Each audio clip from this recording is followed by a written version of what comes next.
What's up, guys? It's the Tyrant King, and I forgot to press record for practice. That's brilliant. Brilliant start. Today we're going to be at the Australian Grand Prix, and now this is one of 3 races this season that I'll be running at 25% with short qualifying. So Australia, the Netherlands, and Japan will have this short qualifying. Now, let's get into qualifying.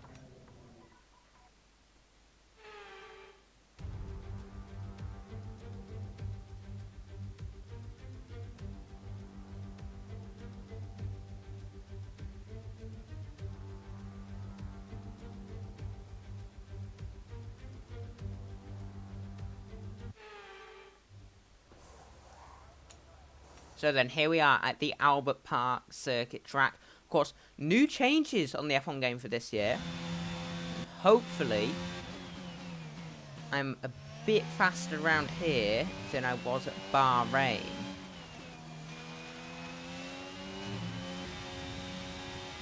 Of course, last time out we got P6 at Jeddah, which was a very good result for the team.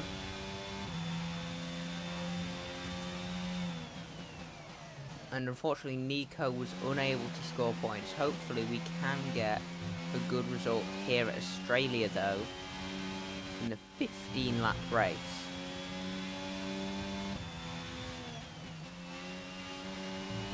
Of course, you'll see a lot more of the race compared to the other times, and we come very close to hitting that barrier. As I keep forgetting how sharp of a turn it is there.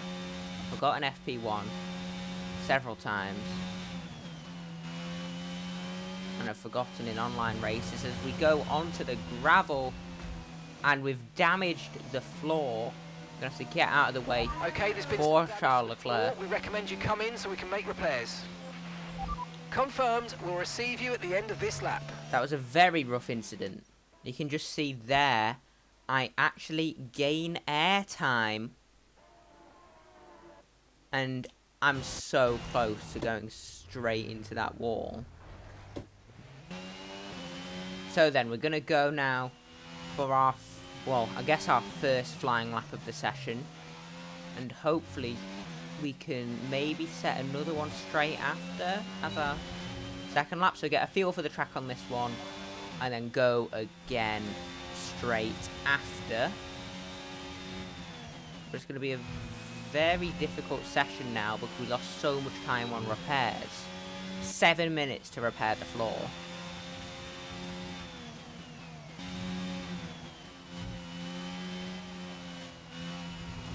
We go a bit wide again, get a bit of floor damage. No! The floor's damaged, I'm afraid. Expect significant performance issues until you come in and let us start repairs.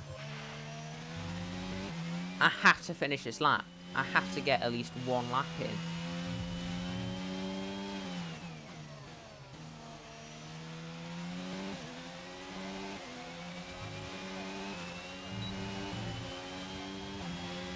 We're going to get to the line now, and it's not good. I'm going to go for another real quick, just see if I can do any better as we really ride that curb a bit too much. And we're just losing delta time already.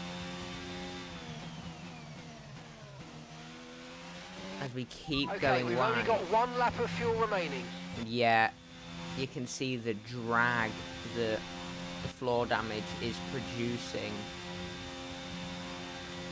is causing significant time loss. And that time we do hook it up through the corner, and we are going to gain a lot of time actually. And we're still gaining time,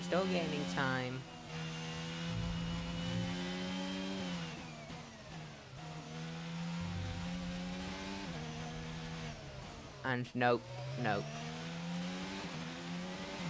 That is the end of qualifying if we go too fast again. We're all ready for tomorrow's race, but before we begin, let's have a quick look at those who'll be fronting the grid. Leclerc, Verstappen, and Carlos Sainz. Goodbye for now then, but really we're just getting started. Make sure to join us again for Lights Out tomorrow. So,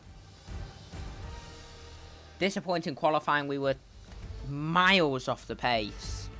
But hopefully, it can be a bit better for the race tomorrow. 15 laps. It should be a good one. See you for the race.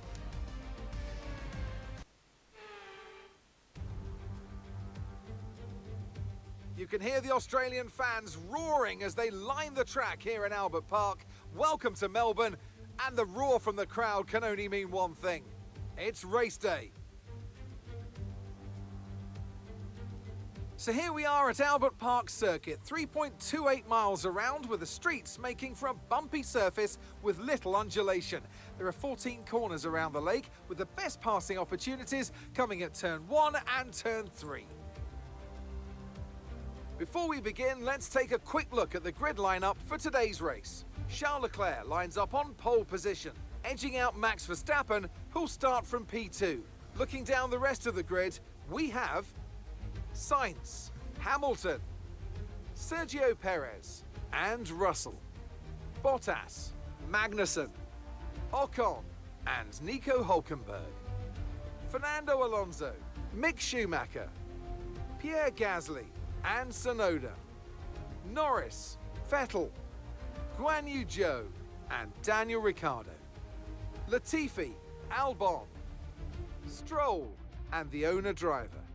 And now it's time to head down to the track. Joins me once again in the commentary box. It's fantastic to have you with us today. I'm curious though, how do you think the drivers stop those pre-race nerves from becoming overwhelming when you're lining up on the grid? Well, I imagine they'll be starting to feel the adrenaline as they anticipate the rundown into turn 1, a bit like preparing to go into battle. The unknown situation will bring nerves, but that's a good thing. It'll keep them focused on the moment and on their surroundings as we build towards the start of the Grand Prix.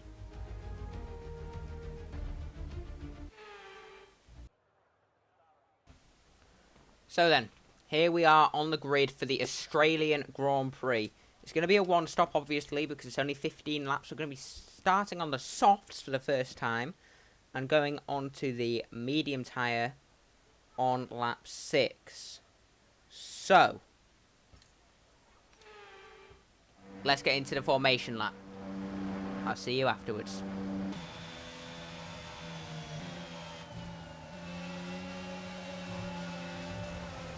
And oh, we've gone off on the formation lap at the chicane. I really hope that's the last time we have to go off at the chicane. And that was very nearly a crash that could have ended our race before it even started. Even though you can't actually crash out in the formation lap. Which you should be able to, in my opinion. So, I'm looking for an absolutely flawless start to this race. So we're going to line up in the grid slot. We're going to make sure our tyres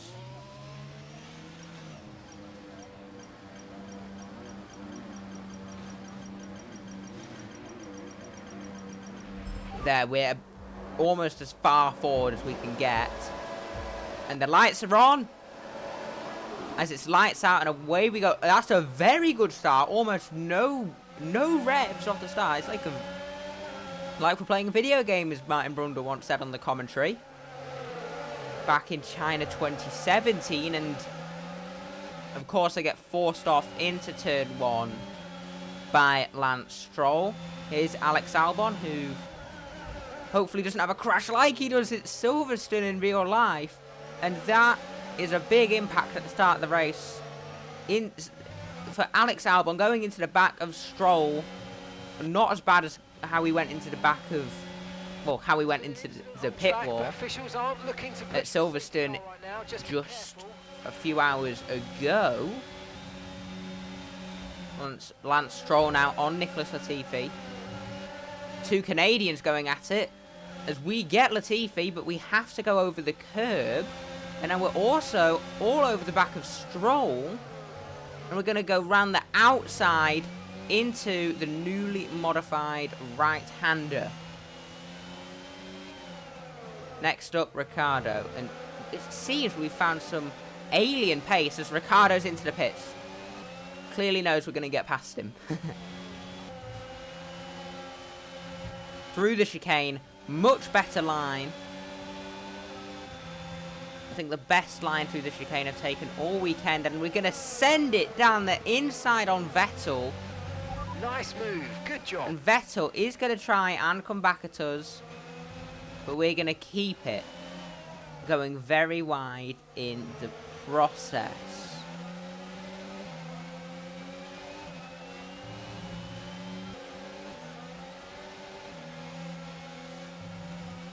Daniel Ricciardo, has he crashed out? Has he pulled over? What's happened to the Australian? Yep, mechanical failure for the McLaren driver in his home Grand Prix. Bitter way to end an already terrible race. Are we going to get a safety car? I don't think we're going to get a safety car because it's not in the firing line like Sergio Perez's car was last race. Sebastian Vettel now having a go into the fast chicane. Is he going to try and stick it around the outside? We just got floor damage. The underbody's taken some damage. You might start to notice it soon. As Vettel and I have touched, we're in the gravel with mass floor damage. Deployed the safety car due to multiple cars being stopped on track. Mind your delta. And Vettel is also in the gravel. Hopefully we can get good turn in. No, we turned in late. Your late turn-in meant we had a slower than planned pit stop, I'm afraid. That was our last stop. No more scheduled pit stops. Let's go. So we feed back out in P18. Right, drop your speed. With unbelievably cold tyres and orange floor damage. This really has not been a good race. Safety car in this lap. Safety car in this lap. Let's make sure those tyres are up to temperature. And remember, there's no overtaking until the timing line. Stay in position until the green flags. So then, the safety car is on its way in. And we have critical floor damage. I'm not even going to lie. That collision with Vettel was completely my fault. I've had a think. I did move over into this corner. And then, of course, we got stuck on each other and went off into the gravel.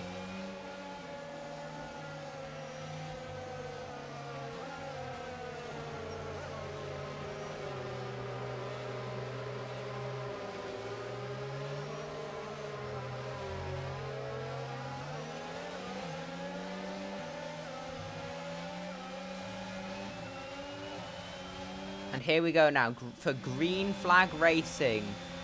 Let's use overtake and burn off some of this energy. Okay, clear. As we're not getting close enough to Lance Stroll. As the damage is kicking in once again. And Sebastian Vettel trying to go around the outside now. It's not making life easy for us. And he's going to have a look on the outside here again. Like what happened on lap 5. But he's not going to get ahead. As on lap 9, yep. We just about stay ahead. As now, lots of cars are filtering into the pit lane. And that has released us into 9th in this race. As this is all the cars that did not pit. Unless I'm wrong. Yeah, so we're 9th. Okay, we just got to hold 9th. 10. And Ferrari, and whichever Ferrari was leading and is leading, I forgot to check. I think it's Leclerc. Either way, Ferrari are almost guaranteed a 1-2. And we will have a, I guess you can call it a unusual podium finisher. But Sebastian Vettel now having another go at us into the slow right-hander. And he's going to come back again into the faster right-hander. And there we go.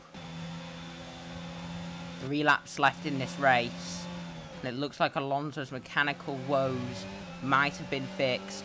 Maybe P9 is the best we can hope for in this race.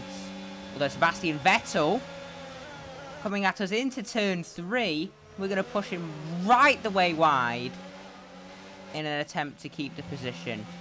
But we are dealing with massive floor damage. So maybe this is the best we really can hope for. And Sebastian Vettel now having a go. Is he going to try and... Oh, he's going to go side by side through the fast section. Now we're going to send it over the inside into the fast chicane. We fail, but we get a better exit. And now we're going to send it on Sebastian Vettel. Here we go. And it's successful. Maneuver. You made it look so easy. Thank you, Mark. And we hit the grass on the outside there. Not good at all.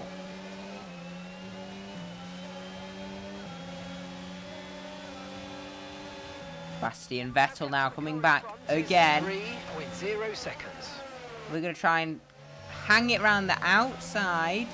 We're going to semi-fail that. And now Vettel again into turn 3.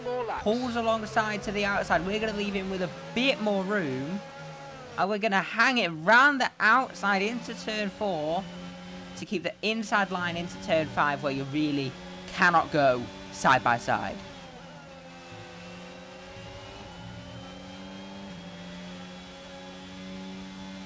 As now, look behind Vettel. It's Max Verstappen who's the next car behind, and he really has the power to spoil the party here with his Red Bull power unit. And Vettel, did he hit us on the inside? He might have done.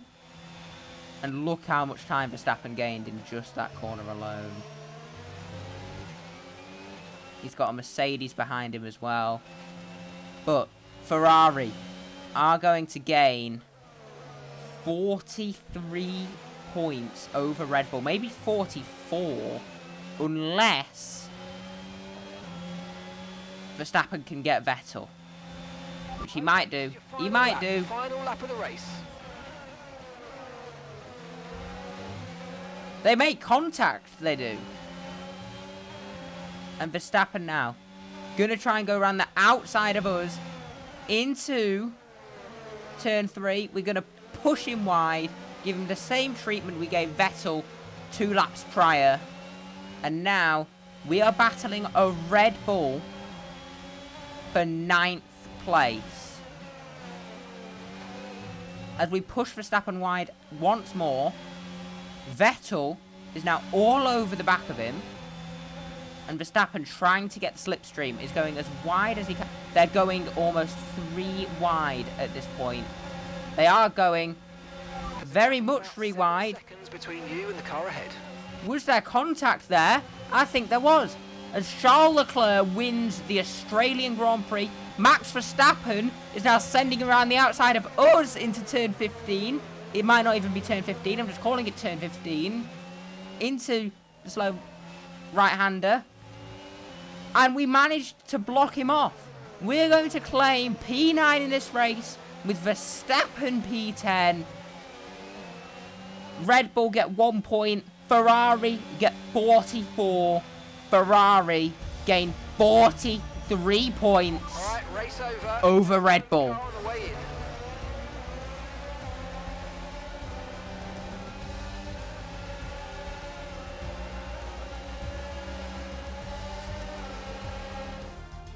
A great race then, and a fantastic victory here at Albert Park. Natalie Pinkham, how do you think they were able to set themselves apart today? I really feel the track layout, combined with the track temperatures we saw today, suited their car. These cars come alive when the tyres are just at the right temperature, and the driver did a great job managing that as well. They just look so comfortable out there. It's like anything, it always looks so easy when it all just clicks.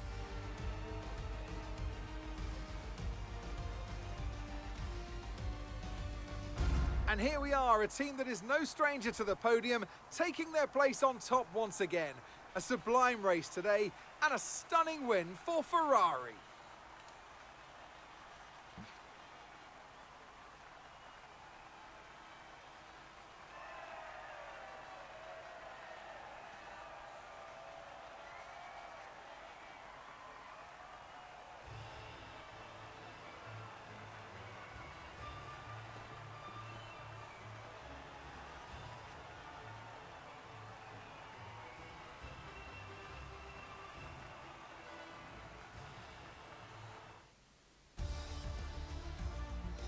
So let's see what effect this result has had on the drivers' standings. Charles Leclerc, currently leading the championship standings, extends his lead even further with this result. Let's focus on the driver of the day. Natalie Pinkham, come on, who do you pick? Definitely Guan Yu Zhou, isn't it? No matter what the rest of the field threw at him, he didn't put a foot wrong. Superb drive from him. It's time to see how things are shaping up in the Constructors' Championship. Ferrari continue to extend the gap at the top of the table. Meanwhile, good work from Aston Martin this weekend, who pushed themselves further up the order. After an event like that, who knows what the sport has in store for us next time out? Be sure to join us once again as we continue to bring you all the excitement of Formula One. So then, a Ferrari 1-2 with Leclerc getting maximum points again, meaning he has 78 points in the standings. We come home P9 to secure 2 points, and now we are unfortunately only 8th in the standings. Alfa Romeo and McLaren both ahead. Alpha Tauri though, yep, Pierre Gasly on the podium. Very, very solid result for the team. And unfortunately, Nico, again, bad strategy call, ruins his race. Red Bull only on 44 points, while Ferrari have 129. That is an astonishing lead. And now Haas are the only team not to have scored points. So, next time we have the sprint race. Of course, this was just a mini race. We have the sprint race next time out for the Emilia-Romagna Grand Prix. I'll see you then. Goodbye.